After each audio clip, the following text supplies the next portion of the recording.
어, 여러분 백조를 보신 적이 있습니까?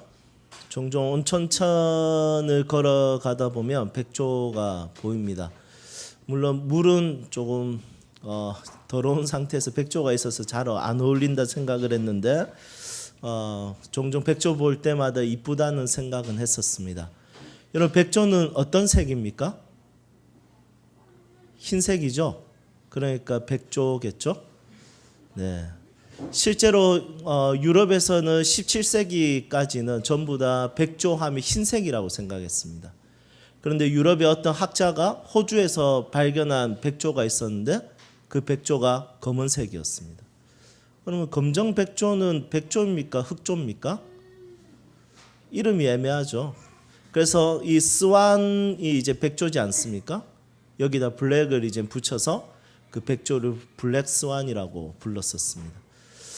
여러분 한 번도 검정 백조가 있다고 생각하지 않았는데 검정 백조가 발견되었고 이 블랙 스완이라는 말이 나중에 이펙트라는 말을 붙여서 경제학에서 이 용어를 사용했습니다. 어떤 내용으로 사용했냐면 예상치 못한 추측하지 못한 일을 만났을 때 가지는 충격을 이 블랙 스완 이펙트라고 이야기하더라고요. 여러분 우리가 예배에 대해서 이런 자세가 조금 필요하지 않을까 싶습니다.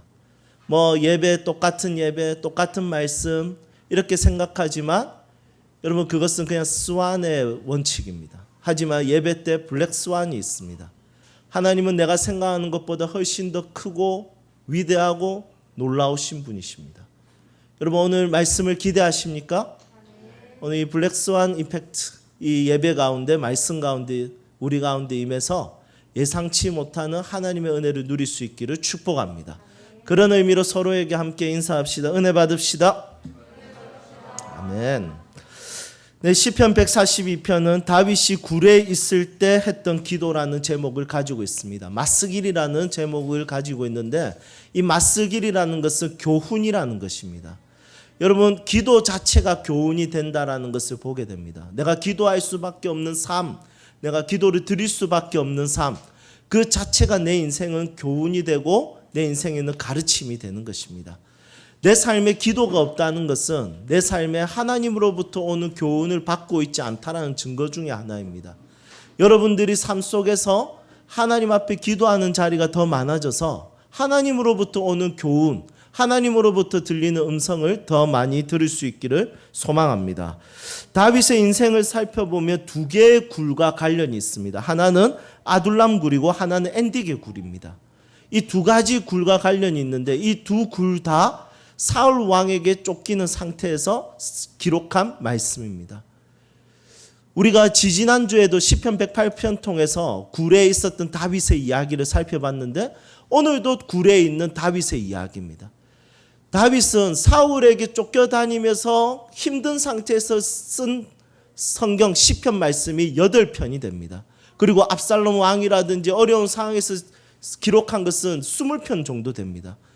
다윗이 기록한 게 총 79편인데 이 중에서 다윗이 고통스러울 때 힘들 때 쓴 글이 3분의 1 이상의 글이 있다는 것이죠.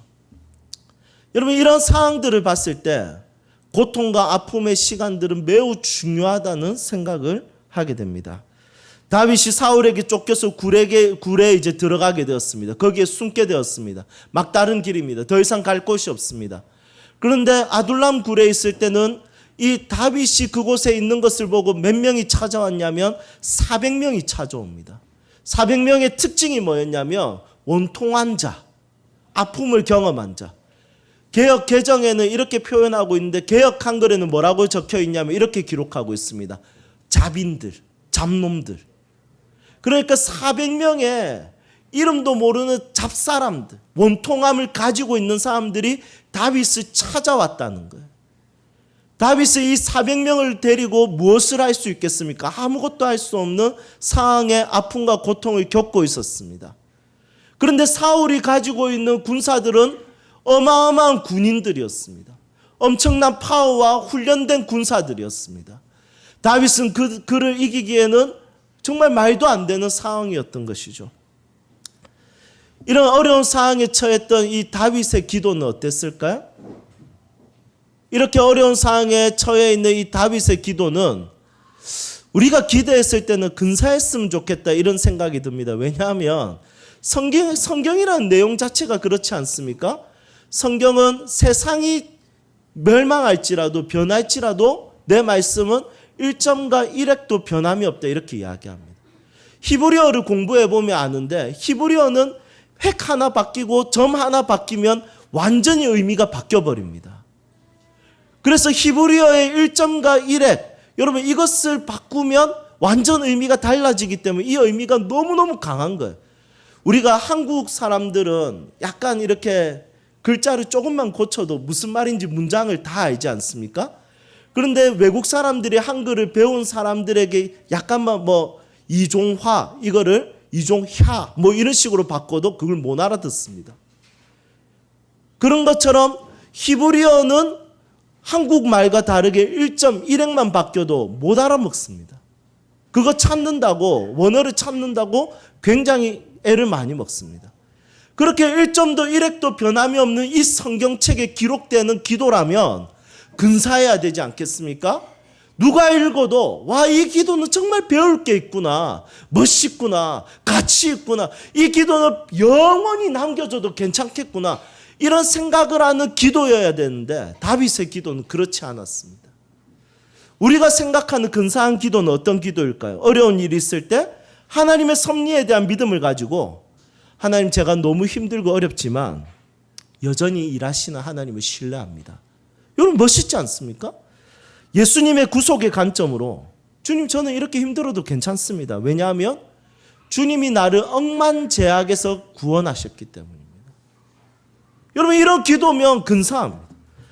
성령의 성화적 관점으로 기도하면 이 어려운 상황을 통해 인내의 사람으로, 사랑의 사람으로 나를 만들어 가실 나의 하나님을 기대합니다. 여러분 이런 기도면 1.1핵도 변함이 없는 성경에 기록됐을 때 읽고 또 읽고 또 읽어도 묵상이 되면 멋있을 것 같습니다. 우리 그리스도인이라면 전부 다 한 번 이상은 들어본 기도문이 있을 겁니다. 라인홀드 니버라는 사람의 기도죠. 여러분 이 사람의 기도문은 기가 막힙니다. 주여 바라옵건대, 내가 기도할 건데 제게 바꾸지 못하는 일을 받아들이는 차분함과, 어떤 일이 있는데 내가 그것을 못 바꿀 때는 그것을 받아들일 수 있는 차분함, 그리고 두 번째는 바꿀 수 있는 일이라면 그것을 바꾸는 용기를 주십시오. 여러분 멋있지 않습니까? 그 뒤는 이렇게 이야기합니다. 그리고 그 두 가지를 분별할 수 있는 지혜를 늘 주시옵소서. 여러분 이게 라인홀드 니버의 기도였습니다. 여러분 이런 기도는 성경 1.1핵도 변함이 없는 성경에 그냥 쫙 나열되면서 우리가 언제든지 읽어도 이 기도구나, 멋있다, 기가 막히네, 이렇게 할 수 있을 건데 다윗의 기도는 그런 근사한 기도가 아니에요. 다윗의 기도는 잡다한 이 감정들, 정서를 그냥 막 쏟아내는 기도였습니다. 오늘 말씀 보십시오. 1절에 보니까 부르짖으며 소리내며 원통함, 토해낸다 이런 표현합니다. 그러니까 마음에 있는 그 잡다한 정서, 이 성경에 기록되기에는 너무 추한 아버지 살려주십시오. 여러분 이런 기도를 지금 성경에는 기록하고 있다는 거예요. 그냥 한번 부르짖었다 이렇게 하면 되는데 소리를 냈다. 여러분 이것은 크라잉이거든.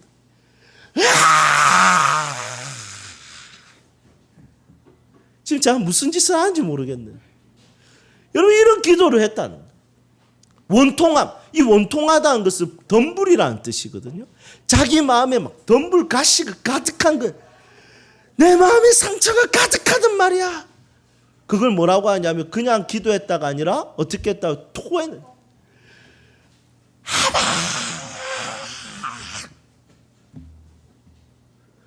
여러분 성경에 기록될 정도면 이 니버처럼 정말 신사답게 바라옵건대, 내가 이거 못 바꿀 일이며 받아들일 수 있는 차분함 주시고, 그리고 내가 이거 바꿀 수 있으면 그 바꿀 수 있는 용기 주시고, 그리고 늘 그것을 분별할 수 있는 지혜 주십시오. 이런 기도문이어야 돼. 다윗은 그냥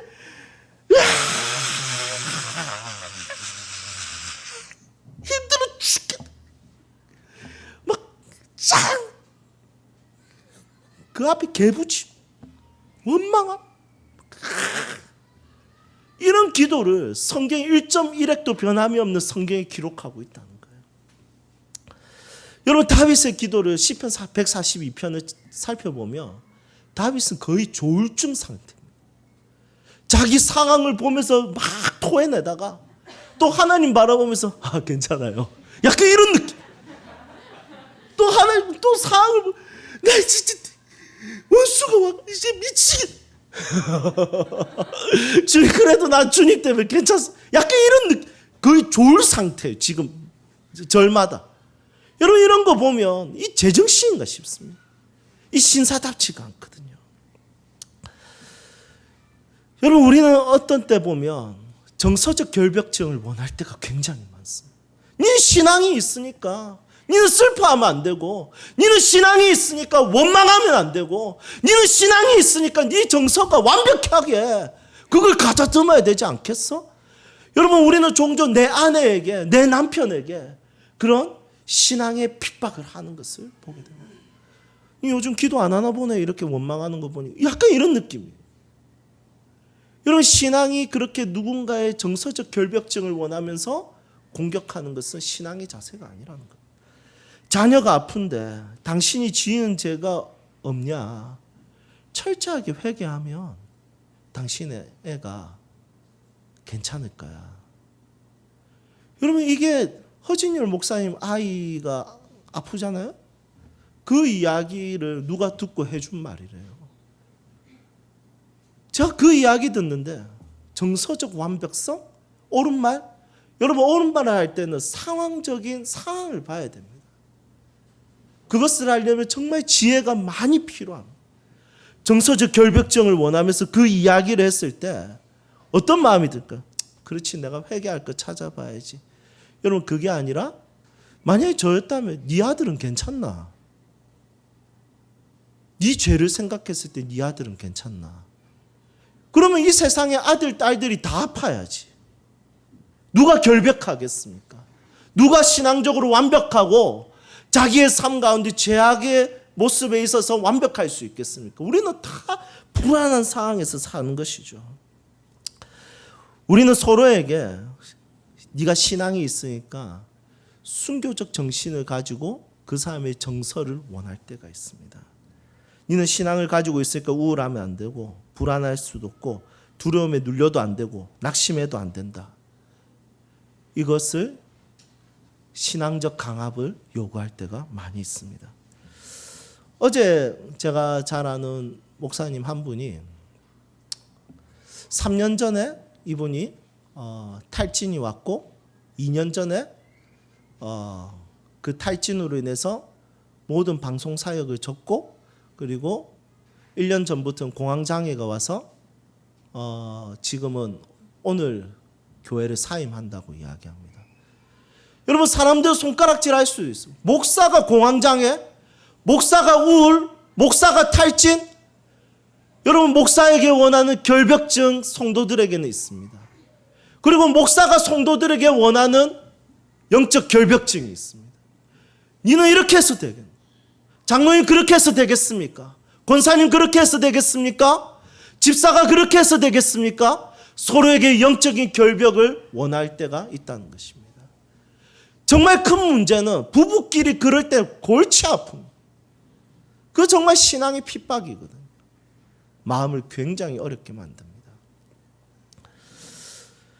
여러분, 다윗의 신앙은 완벽하게 균형 잡힌 정서를 가지고 있어서 우리에게 모델이 된 것이 아니라, 다윗의 신앙이 우리에게 모델이 되는 것은 다윗은 그 불완전한 정서를 가지고 하나님 앞에 나아갔기 때문에 우리에게 좋은 모델이 되는 것입니다. 마음이 찢어질 수도 있죠. 상처가 생길 수도 있죠. 골마 터져서 정말 내가 내 마음을 어디다가 둬야 될지 모를 때가 있죠. 그런데 그리스도인들은 그 정서를 안 가지는 것이 그리스도인의 정서가 아니라 그 정서를 가지고 하나님 앞에 나아가는 것이 바로 그리스도인의 모습이라는 것입니다. 우리는 이 땅을 살아가는 동안 앞으로도 계속해서 불완전한 사람으로 살 것입니다. 정서적으로 너무 힘들 때가 많을 것입니다. 그때 우리가 주변을 둘러보면 어떻습니까? 말씀 한번 보십시오. 4절 함께 읽겠습니다. 오른쪽을 살펴보소서.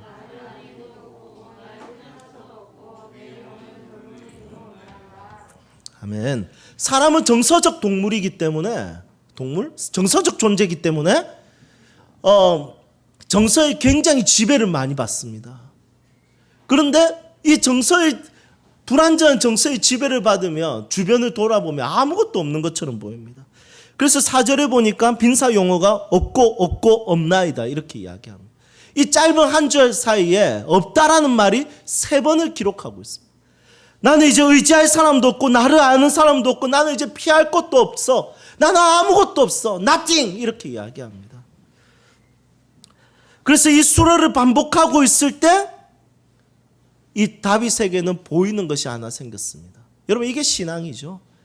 이것도 저것도 아무것도 보이는 것이 없을 때 보이는 것이 있습니다. 그게 무엇입니까? 5절에 있습니다. 5절 함께 읽겠습니다. 여호와여 내가 주께 부르짖어 말하기를 주는 나의 피난처시오 살아있는 사람들의 분기시라 하였나이다. 아멘. 여러분 아무것도 없을 때 여러분 원래 내가 가지고 있었던 것은 원래 세상에 없었던 거였어요. 하나님께서 무에서 있는 것을 창조하셨던 것이지 원래 없었던 것이었습니다. 그러면 어제도 오늘도 영원히 계셨던 분은 누구입니까? 바로 하나님이십니다. 아무것도 보이지 않을 때 원래 사라질 것들이고 원래 없는 것들인데 그 상황이 오면 그때서야 보이는 분이 계신데 그게 누구냐면 나의 하나님이시라는 것입니다. 다윗은 기도를 통해서 오늘 5절에 보니까 이렇게 이야기합니다. 하나님이 나의 분기시요. 분기시라는 말은 재산이라는 말이에요. 하나님이 나의 재산입니다. 나는 이것도 없고 저것도 없고 아무것도 가지지 않았지만 그때서야 내 눈에 보이는 것이 있는데 하나님이시군요. 하나님이 내 인생의 재산입니다. 그래서 저는 하나님으로 인해서 다 가진 자입니다. 이것이 이 시편이 말하는 말씀입니다. 여러분들의 삶 가운데 다 잃었다. 나는 이제 아무것도 가진 것이 없다 싶은 마음이 들 때가 있습니까? 여러분 그때가 하나님을 볼 수 있는 때입니다. 하나님을 경험할 수 있는 때이고 하나님을 바라볼 수 있을 때입니다. 믿음의 그리스도인이라면 한 번쯤은 정말 정서적 감정을 다 하나님 앞에 쏟아낼 때가 분명히 있었을 것입니다. 그리고 그 감정으로 인해서 아무것도 보이는 거 없을 때 하나님을 만난 기억들이 분명히 있을 것입니다. 혹시 지금 그런 불완전한 정서를 가지고 있는 분이 있다면 오늘 이 말씀을 통해서 아무것도 보이는 것 없는 지금 상황 속에서 그래도 볼 수 있는 분, 그래도 계시는 분, 그래도 내 삶에 역사하시는 그 하나님을 볼 수 있는 시간이 되기를 소망합니다.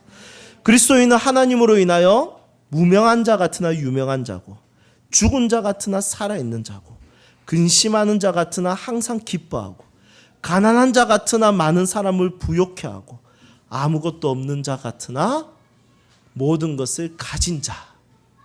고린도후서 6장 9절에서 10절 말씀처럼 이것을 경험하는 자들이 그리스도인입니다. 여러분들은 하나님으로 인하여 모든 것을 가진 자로 이 땅을 살 수 있기를 주님의 이름으로 축복합니다. 이제 말씀을 정리하겠습니다.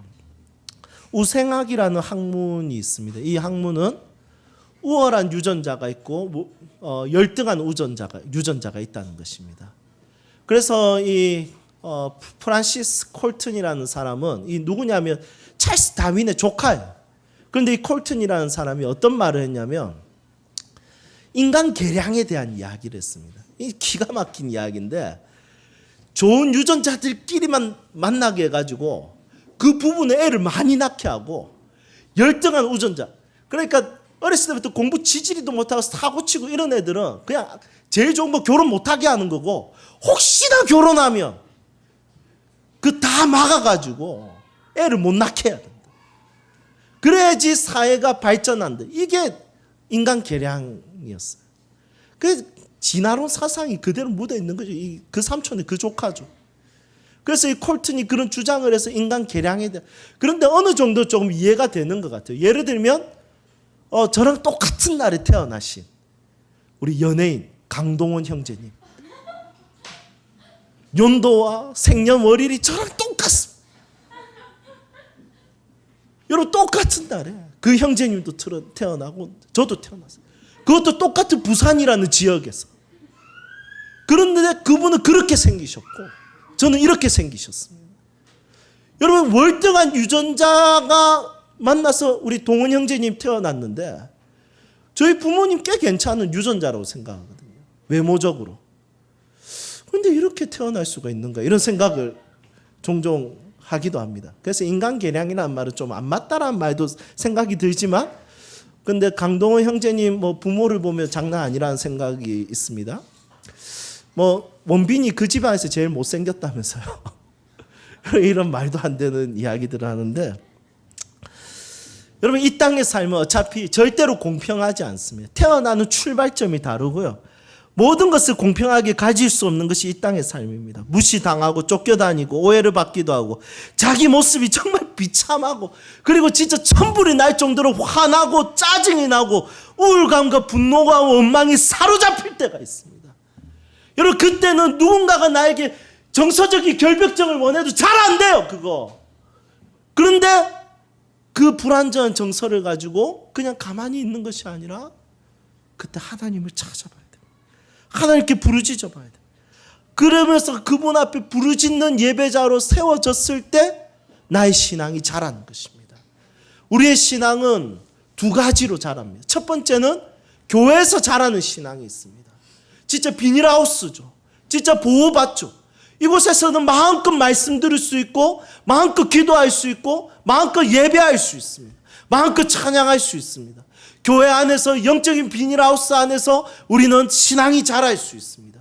그리고 우리는 세상 속에서 자랄 수 있는 신앙이 있습니다. 정말 막다른 골목에서 비도 피할 수 없고 천둥도 피할 수 없고 번개도 피할 수 없는 정말 불완전한 정서가 가득한 그 상황 속에서 보이는 하나님으로 인하여 내 신앙이 자랄 수 있다는 것입니다. 사랑하는 여러분, 오늘 이 말씀 통해서 교회에서만 자라는 나의 신앙일 뿐만 아니라 내 삶에 나의 정서를 망가뜨리고 나를 불완전하게 만든 내 상황 속에서 눈을 들어 하나님 앞에 그 모든 정서를 쏟아내고 하나님이 나를 만지시고 고치시고 인도하시고 역사하시는 것을 경험할 수 있는, 그리고 그것으로 인해서 성장할 수 있는 하나님의 사람들이 되시기를 주님의 이름으로 축복합니다. 우리 함께 찬양합시다.